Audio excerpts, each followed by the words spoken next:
Cher ami, bonjour.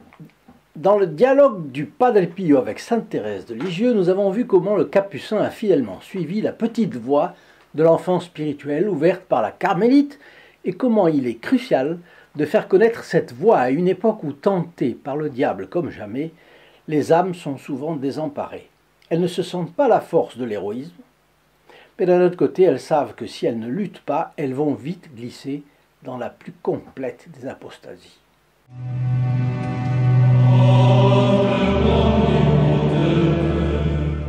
Et oui, si on se laisse un peu aller à l'esprit du monde, on risque fortement d'abandonner notre foi. D'un coup ou par morceaux, mais le résultat est le même. Alors, à quel saint se vouer? Mais au Padre Pio, bien sûr. Je vous rappelle que vous pouvez recevoir gratuitement et franco de port sa photographie en la demandant sur le lien au numéro de téléphone que je vous laisse en description. Et bien sûr, au lien, c'est toujours possible, vous pouvez laisser vos coordonnées. La petite voie. Le Padre Pio a pratiqué la petite voie différemment de Sainte Thérèse, ce qui prouve que ce chemin est adaptable à toutes les vocations, y compris la vôtre. Ce n'est pas le chemin des grands sacrifices à la Saint-Augustin ou à la Saint-Ignace. Sainte Thérèse ne s'est pas imposé plus de mortification que ce que lui demandait la règle du Carmel. Mais elle saisissait à chaque instant le plus petit sacrifice placé par la Providence sur son chemin. Ça, c'était sa voie. Ne jamais faire sa volonté propre. La soumission en tout. Négliger tout ce qui est commode. Faire toujours le contraire de ce que les sens demandent. Là où la voie du Padre Pio diverge, c'est qu'autour de notre Capucin, tout était extraordinaire, à commencer par tous ses dons, extraordinaires, vraiment, et aussi par les attaques souvent bruyantes et parfois voyantes du diable. Hormis ces dons extraordinaires que Sainte Thérèse n'avait pas, il a suivi cette voie à la fois simple et royale de l'enfance spirituelle. Ses lettres à ses confesseurs montrent les aridités totales qu'il traversait. Sauf exception, Sainte Thérèse a été privée de consolation aussi, surtout pendant les 2 ans et demi qui ont précédé sa mort. Là, elle a connu l'aridité complète où l'âme est totalement privée des mouvements sensibles et naturels qui adoucissent la piété. Elle a été fidèle dans l'aridité intérieure absolue. Sa volonté, dirigée par la foi, adhérait fermement à Dieu dans l'indifférence terrible de la sensibilité. Amour aride, mais ardent et efficace. L'amour parfait, donc, puisque c'est un amour qui ne demande rien en échange. Toute contrariété était acceptée avec le sourire, toute souffrance avec générosité, toute incompréhension avec humilité. Un dépouillement total de soi-même à l'imitation de l'abaissement de Dieu fait chair. Dans son autobiographie, la petite Thérèse s'offre à l'enfant Jésus pour être son petit jouet. Non pas comme un de ces jouets de prix que les enfants se contentent de regarder, dit-elle, sans oser y toucher, mais comme une petite balle de nulle valeur qu'il pouvait jeter à terre, pousser du pied, percer, laisser dans un coin, ou bien presser sur son cœur si cela lui faisait plaisir. Ne rien refuser à Dieu, ne rien lui demander. Eh bien, le Padre Pio, le 18 janvier 1913, et il a lu déjà l'histoire d'une âme, il écrit au père Agostino « Je suis le jouet de l'enfant Jésus, comme il me le répète souvent, mais ce qui est pire, c'est qu'il a choisi un jouet sans aucune valeur. Je regrette seulement qu'il salisse ses menottes divines. Je pense qu'un jour il le jettera dans un fossé pour ne plus jouer avec lui. » Position des deux vis-à-vis de l'Eucharistie. Eh bien, pour comprendre la profondeur de la pensée de l'un et de l'autre, il faut lire leurs écrits, c'est là qu'on les retrouve avec leur manière d'être. Toujours désireuse de recevoir le corps du Christ, la petite Thérèse écrit « Il descend tous les jours du ciel, non pas pour rester dans le ciboire d'or, mais pour en trouver un autre, le ciel de notre âme. Ce ciel lui est infiniment plus cher que le premier, parce qu'il est fait à son image. C'est un temple vivant de l'adorable Trinité. » Est-ce que ce n'est pas charmant, cela? Charmant et vrai. Le Padre Pio, quant à lui, s'offrait vraiment comme victime à chacune de ses messes. Le 29 mars 1911, il écrit à son confesseur et ami, le Père Benedetto, quand je suis avec Jésus-Christ crucifié, et que je médite sur ses angoisses, je souffre atrocement, mais d'une douleur qui me fait du bien. J'éprouve une paix et une tranquillité inexprimables. Ce qui me blesse le plus, mon Père, c'est la pensée de Jésus au Saint-Sacrement. Mon cœur se sent comme attiré par une force supérieure avant de s'unir à lui le matin dans ce sacrement.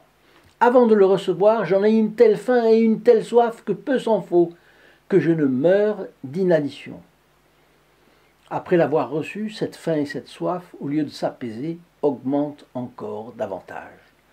Alors que je suis déjà en possession de ce souverain bien, alors oui, la plénitude de la douceur est si grande qu'il me manque peu de choses pour que je dise à Jésus « Assez, je n'en peux plus !»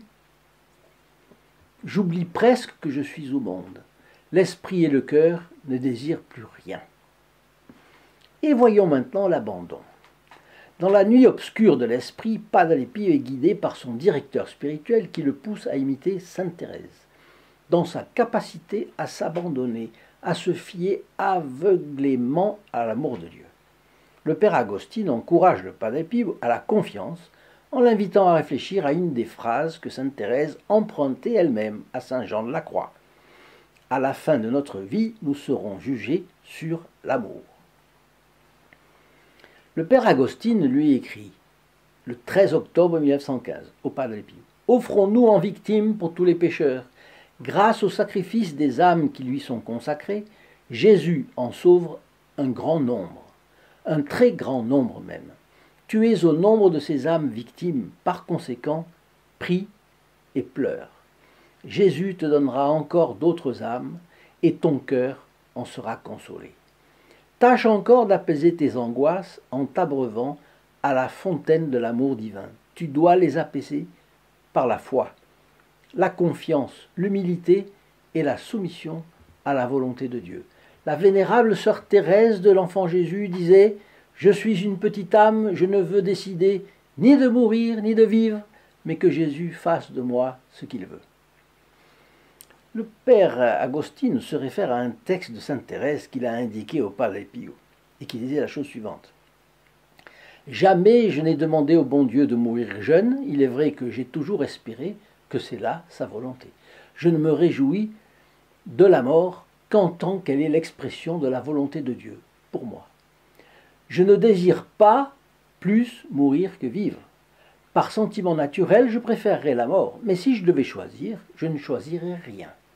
Ce qui me plaît, c'est uniquement ce que le Seigneur fait. » Et cela, c'est dans les manuscrits autobiographiques, l'édition du Cerf, chez Desclés de Brouwer. Alors le Padre Pio répond maintenant au Père Agostine, le 17 octobre 1915. « Mon Père, que mon malheur est grand, qui pourra jamais le comprendre? Je sais fort bien que je suis un mystère pour moi-même. Vous m'écrivez que la vénérable sœur Thérèse de l'Enfant Jésus avait l'habitude de dire « Je ne veux décider ni de mourir ni de vivre, mais que Jésus fasse de moi ce qu'il veut. » Je vois bien que c'est la caractéristique de toutes les âmes dépouillées d'elles-mêmes et pleines de Dieu. Mais hélas, comme mon âme est loin d'un tel dépouillement, je n'arrive pas à réfréner les élans de mon cœur. Pourtant, mon Père, je m'efforce de correspondre à ce que la vénérable sœur Thérèse disait, car cela devrait être la conviction de toute âme brûlante d'amour pour Dieu. Je dois avouer que je n'y parviens pas, car cela signifie rester prisonnier d'un corps de mort. C'est le signe que je n'ai pas d'amour pour Dieu. Parce que sa santé, je l'explique, était si fragile que ses supérieurs craignaient à ce moment-là, 1911, qu'il ne meure pour de bon. Et lui, il désirait mourir. Évidemment, quand quelqu'un est malade à en mourir et désire mourir, il va mourir. Et d'un autre côté, il comprend, le Padre Pio comprend qu'il ne doit pas désirer cela, parce qu'il doit désirer ce que Dieu désirera. C'était son dilemme, là. Bon. Autre chapitre, vouloir bien souffrir. Sainte Thérèse a écrit que la sainteté ne consiste pas à dire de belles choses, ni à les penser, ni à les ressentir, mais elle consiste dans le vouloir bien souffrir. C'est encore sa petite voix. Le propre de l'amour est de s'abaisser, dira-t-elle encore. Alors quand on demandait au Padre Pio qui vraiment il était, il répondait « Je suis un frère qui prie ». Comme pour sainte Thérèse, la croix et la miséricorde sont des caractéristiques claires de la vie du Padre Pio. À la différence de sainte Thérèse, il a été instrument de la miséricorde de Dieu à cause de l'exercice du pardon dans le confessionnal. Et il était parfaitement conscient de sa mission de ministre de la miséricorde. Le 3 juin 1919, il écrit au Père Benedetto « Je n'ai pas une minute de libre. Tout mon temps se passe à retirer mes frères des liens de Satan. La plus grande charité est celle qui consiste à arracher les âmes agrippées par Satan pour les gagner au Christ. » Eh bien, voyons que l'un et l'autre ont eu la blessure d'amour. C'est une chose qui n'est pas toujours su, cela. Surtout pour sainte Thérèse. Une flamme d'amour l'a consumée. Voici ce qu'elle a raconté. Quelques jours après mon offrande à l'amour miséricordieux, je commençais au cœur l'exercice du chemin de croix, quand je me sentis à un moment comme blessé par un dard de feu si ardent que je crus mourir. Il n'y a pas de comparaison pour faire comprendre de façon adéquate l'intensité de cette flamme. Il me semblait qu'une force invisible m'immergeait tout entière dans le feu. Et quel feu c'était! Et quelle douceur! Et lorsque la mère prieure lui a demandé si ce transport était le premier de sa vie, elle répondit simplement « Oh ma mère, des transports d'amour, j'en ai eu beaucoup, spécialement une fois à l'époque du noviciat, et je restais alors une semaine entière comme hors de ce monde. Il me semblait que, au-dessus de toutes les choses de la terre, il s'était tendu comme un grand voile, et j'étais dessous, mais je n'étais pas consumé par une flamme réelle, et je pouvais supporter ces délices sans espérer voir mes liens se briser sous leur poids. Tandis que le jour dont je parle, un instant, une seconde de plus, et mon âme se serait séparée de mon corps. Hélas, je me suis retrouvé sur la terre, et l'aridité revint immédiatement prendre possession de mon pauvre cœur. La main divine a retiré son dard brûlant, mais la blessure est mortelle. Et le Padre Pio lui écrit. Il écrit le 26 août 1912 au Père Agostino. « Bien cher Père, voyez ce qui m'est arrivé vendredi dernier. J'étais à l'église en train de faire mon action de grâce, après la messe, quand je me sentis le cœur transpercé par un javelot de feu, si vif et si ardent que j'ai cru mourir. Les mots me manquent pour vous faire comprendre l'intensité de cette flamme. Il m'est réellement impossible de la décrire. Me croirez-vous, l'âme victime de ces consolations devient muette. J'avais l'impression qu'une force invisible me plongeait tout entier dans le feu. Mon Dieu, quel feu! Quelle douceur aussi! J'ai vécu bon nombre de ces élans passionnés d'amour, et je suis resté pendant un certain temps comme hors de ce monde.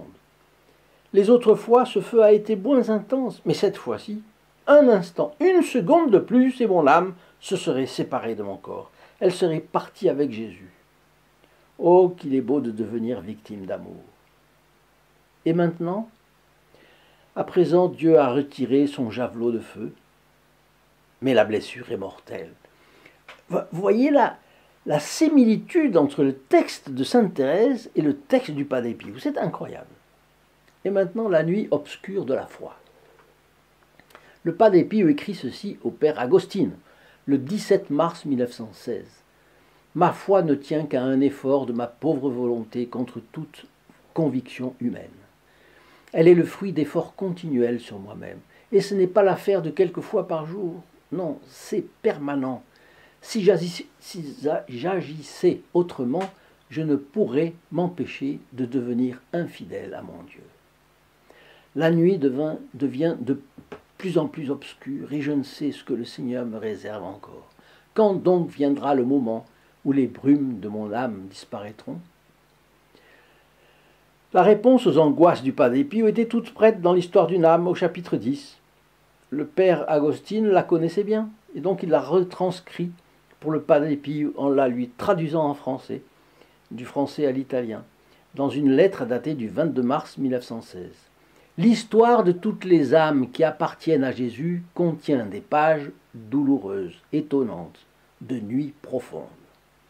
La vénérable sœur Thérèse de l'Enfant Jésus, racontant l'histoire de son âme à sa mère supérieure, parle de sa nuit obscure et emploie ces mots précis. « Ma mère bien-aimée, je vous parais peut-être exagérer mon épreuve. En effet, si vous jugez d'après les sentiments que j'exprime dans les petites poésies que j'ai composées cette année, je dois vous sembler pardon, une âme remplie de consolation et pour laquelle le voile de la foi s'est presque déchiré. Et cependant, ce n'est plus un voile pour moi. C'est un mur qui s'élève jusqu'aux cieux et couvre le firmament étoilé. Couvre jusqu'aux cieux et couvre un mur, vous vous rendez compte. Lorsque je chante le bonheur du ciel, l'éternelle possession de Dieu, je n'en ressens aucune joie.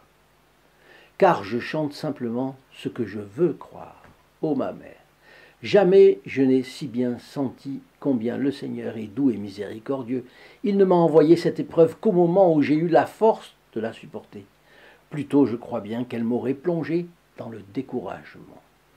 Maintenant, elle enlève tout ce qui aurait pu se trouver de satisfaction naturelle dans le désir que j'avais du ciel. C'est impressionnant, ça explique énormément Sainte Thérèse. Et alors là, le père Agostine répond au Padre Pio. « Ne te semble-t-il pas, mon cher Pio, que la vénérable sœur Thérèse dépeint la nuit de toute âme? Remarque bien comme elle dit que le chant de la foi est un effort de la volonté. Je chante simplement ce que je veux croire, dit-elle. Calme donc tes angoisses et crois à la parole de l'autorité, la sienne, du père Agostine. Jésus t'aime tellement qu'il t'a fait connaître de nombreuses et belles âmes qui prient pour toi et s'offrent en victime à l'amour divin. » Cher ami, fidèle du Padre Pio, vous voyez comme c'est intéressant de voir que les épreuves, en fait, elles se répètent, de saint en saint, elles se répètent. Et si vous avez des épreuves, ne vous inquiétez pas, faites confiance, suivez la voie de la petite enfance spirituelle, la petite voie de Sainte Thérèse qu'a parcouru largement le Padre Pio, même dans les épreuves, et courage. À la prochaine vidéo. Au revoir. In nome del Padre, del Figliolo e dello Spirito Santo, e così sia. Sia lodato Gesù e Maria, e